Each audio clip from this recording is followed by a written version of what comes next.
Hello la famille, bienvenue sur Racine en Live. Eh bien, on connaît les affiches des huitièmes de finale de la Ligue des Champions. Eh bien, on n'est pas dessus parce que des affiches de feu, il y a quelques affiches très intéressantes pour ces huitièmes de finale. Alors voilà le tableau, je vous l'affiche, vous voyez. Donc voilà les affiches qu'on aura pour cette année pour les huitièmes de finale de la Ligue des Champions.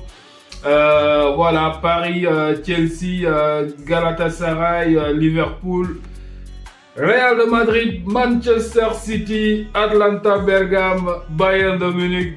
Et côté à droite, on a Newcastle, FC Barcelone. Alors je dirais que c'est le moindre mal pour nous. L'Atlético de Madrid contre les Tottenham Hotspurs. Et Bodo Glimt, la surprise norvégienne, Sporting Portugal, Leverkusen et Arsenal. Voilà les affiches qu'on aura pour, pour ces phases de huitième de finale de la Ligue des Champions. Très belles affiches, surtout le PSG à Chelsea. On a aussi Manchester City, Real Madrid, qui se sont rencontrés pas mal de fois ces dernières années. Et ça a toujours été des matchs très intéressants. Aussi de l'autre côté, voilà. Alors le côté gauche, je dirais que voilà, le côté gauche, il est un peu plus corsé que le côté droit.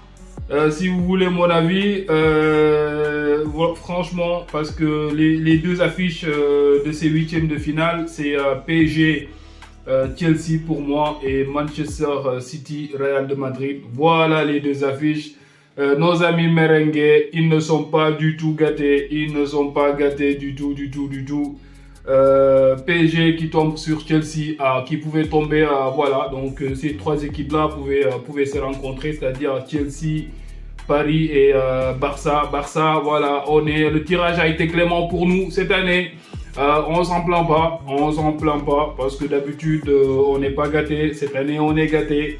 On prend. Donc on va passer parce que, alors pour la première affiche, je dirais Chelsea PSG. C'est une affiche à mon sens qui est un peu équilibrée. Je dirais que c'est un peu équilibré. Je ne peux pas donner un avantage à ces deux équipes-là. Donc Chelsea, PSG, donc je dirais que c'est une affiche qui est équilibrée. À mon sens, c'est une affiche qui est un peu équilibrée parce que les deux équipes cette année, alors Chelsea déjà c'est inconstant, c'est très inconstant cette année. Voilà, avec Enzo Maresca, c'était déjà ça, donc ils n'arrivaient pas à gagner avec les gros en Premier League. Ils ont perdu presque tous leurs matchs avec les gros. Actuellement, il y a eu le changement de coach, William Rossignol qui est venu récemment, qui est en train de faire voilà, un boulot qui est pas mal pour relancer cette équipe. Il y a eu l'arrivée de Mohamed Sarr actuellement dans l'axe pour équilibrer un peu la défense. Chelsea qui nous a battu, qui a battu le Barça. Ils sont capables de battre le Barça 3-0 et de faire un match excellent. Et le match suivant, ils sont capables de perdre contre le Sporting ou bien contre l'Atlanta en Ligue des Champions ou quelque chose comme ça. C'est inconstant, c'est très inconstant ce Chelsea-là. On ne sait pas où les positionner vraiment cette année. De ce fait, j'ai du mal à me dire que Chelsea est au-dessus de PSG. Alors le PSG aussi, c'est un peu pareil, à mon sens. Le Paris Saint-Germain, de cette année, c'est en fait, moi je sais pas en fait quoi trop penser du PSG, parce que l'année dernière en fait ils nous ont fait le même coup. Ils sont passés par les barrages.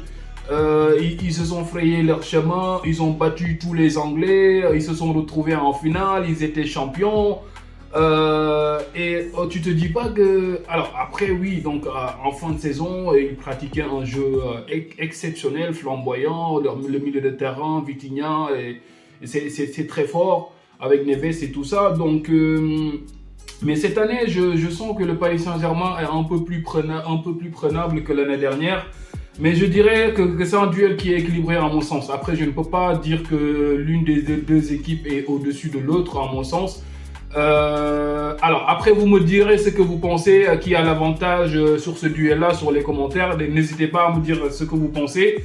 Mais pour moi, il n'y a pas, je dirais... Alors, Peut-être léger avantage PSG, mais très très léger, hein, très très léger parce que après je sais pas. Honnêtement, je sais pas. Dites-moi ce que vous pensez. N'hésitez pas à me dire ce que vous pensez. Pour vous, c'est le PSG qui va sortir de ce duel ou bien Chelsea.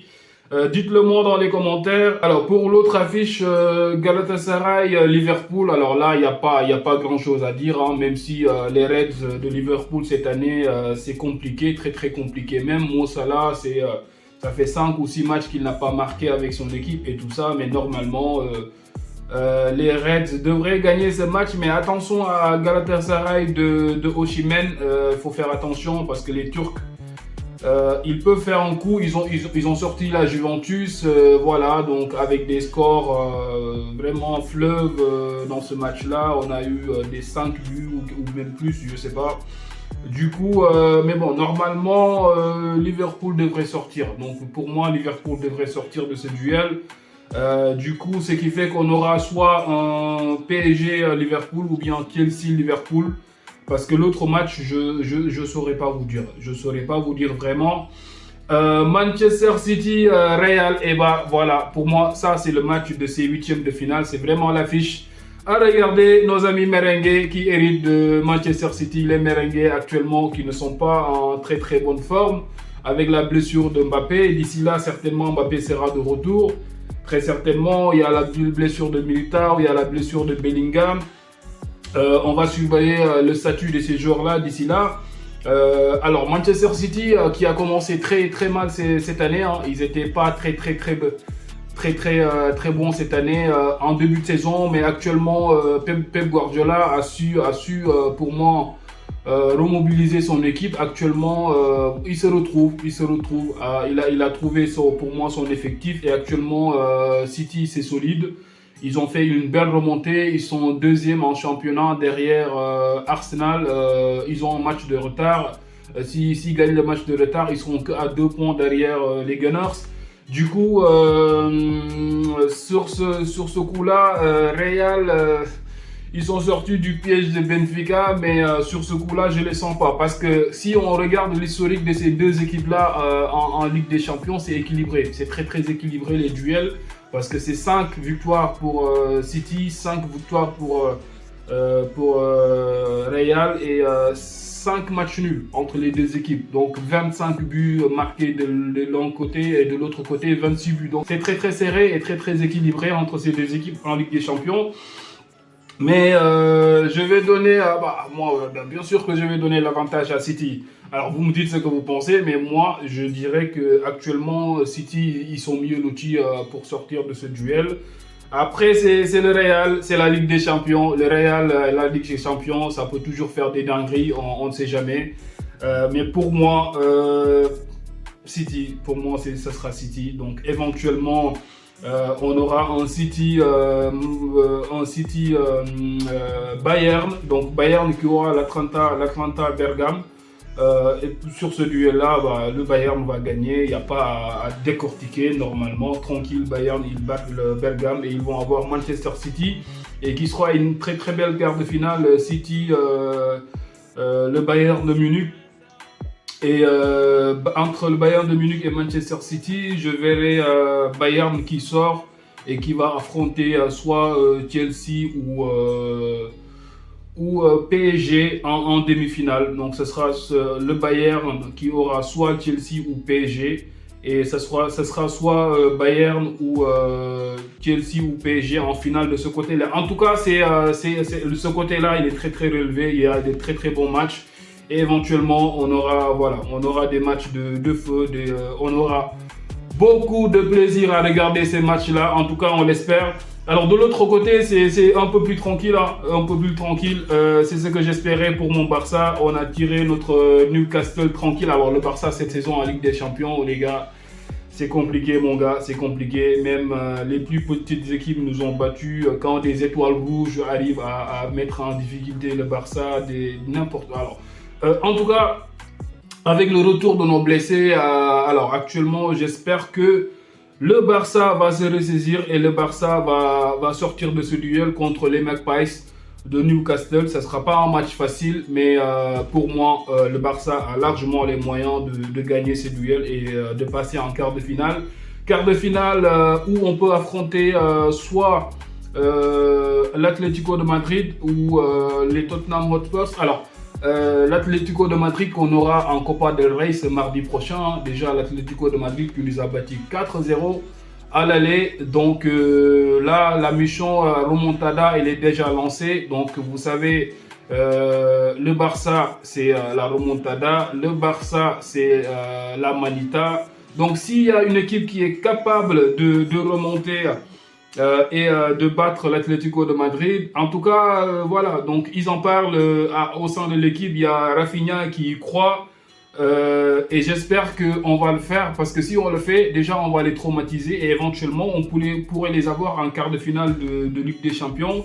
Et j'espère qu'on va gagner ce match et prendre l'ascendant sur eux parce que voilà, donc ça sera pas facile, ça sera pas facile, ça sera pas facile.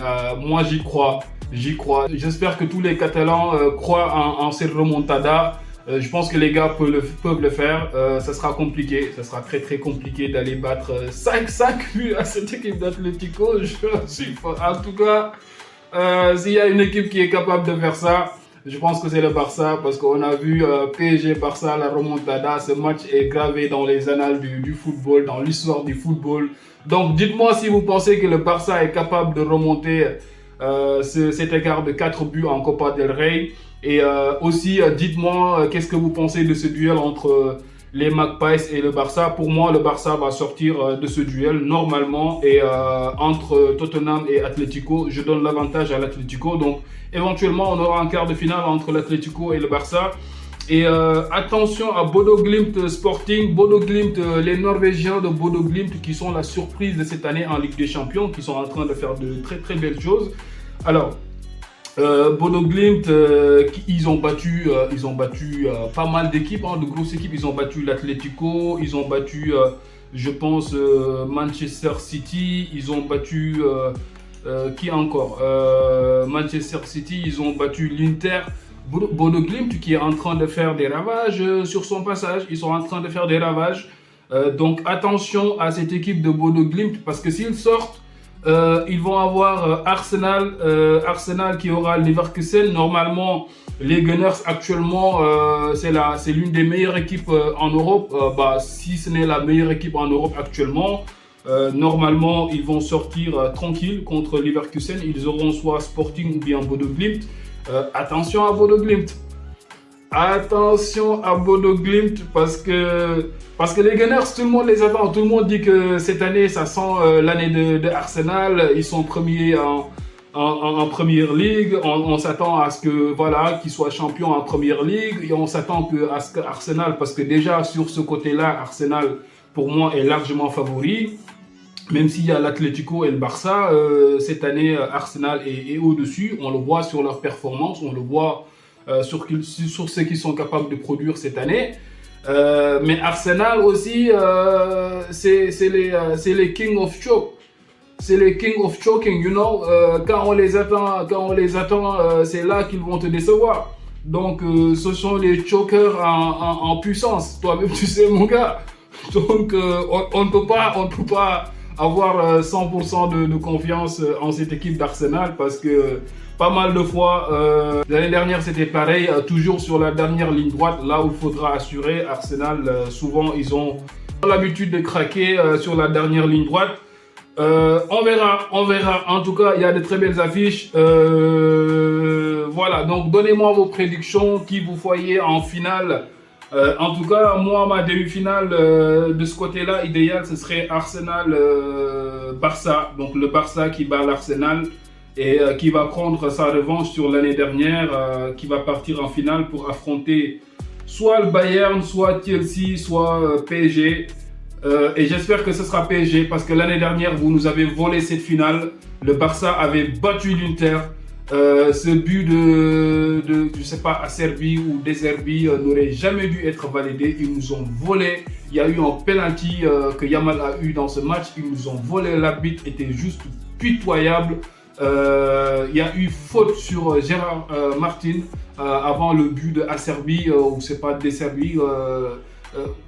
Ça m'a fait mal, c'était un match de dingue, il y a eu beaucoup de buts, mais ils nous ont volé ce match-là. On a eu un penalty, le but de Acerbi n'aurait jamais dû être validé parce qu'il y avait faute au départ avant le centre du Néerlandais, là, je ne sais plus comment il s'appelle.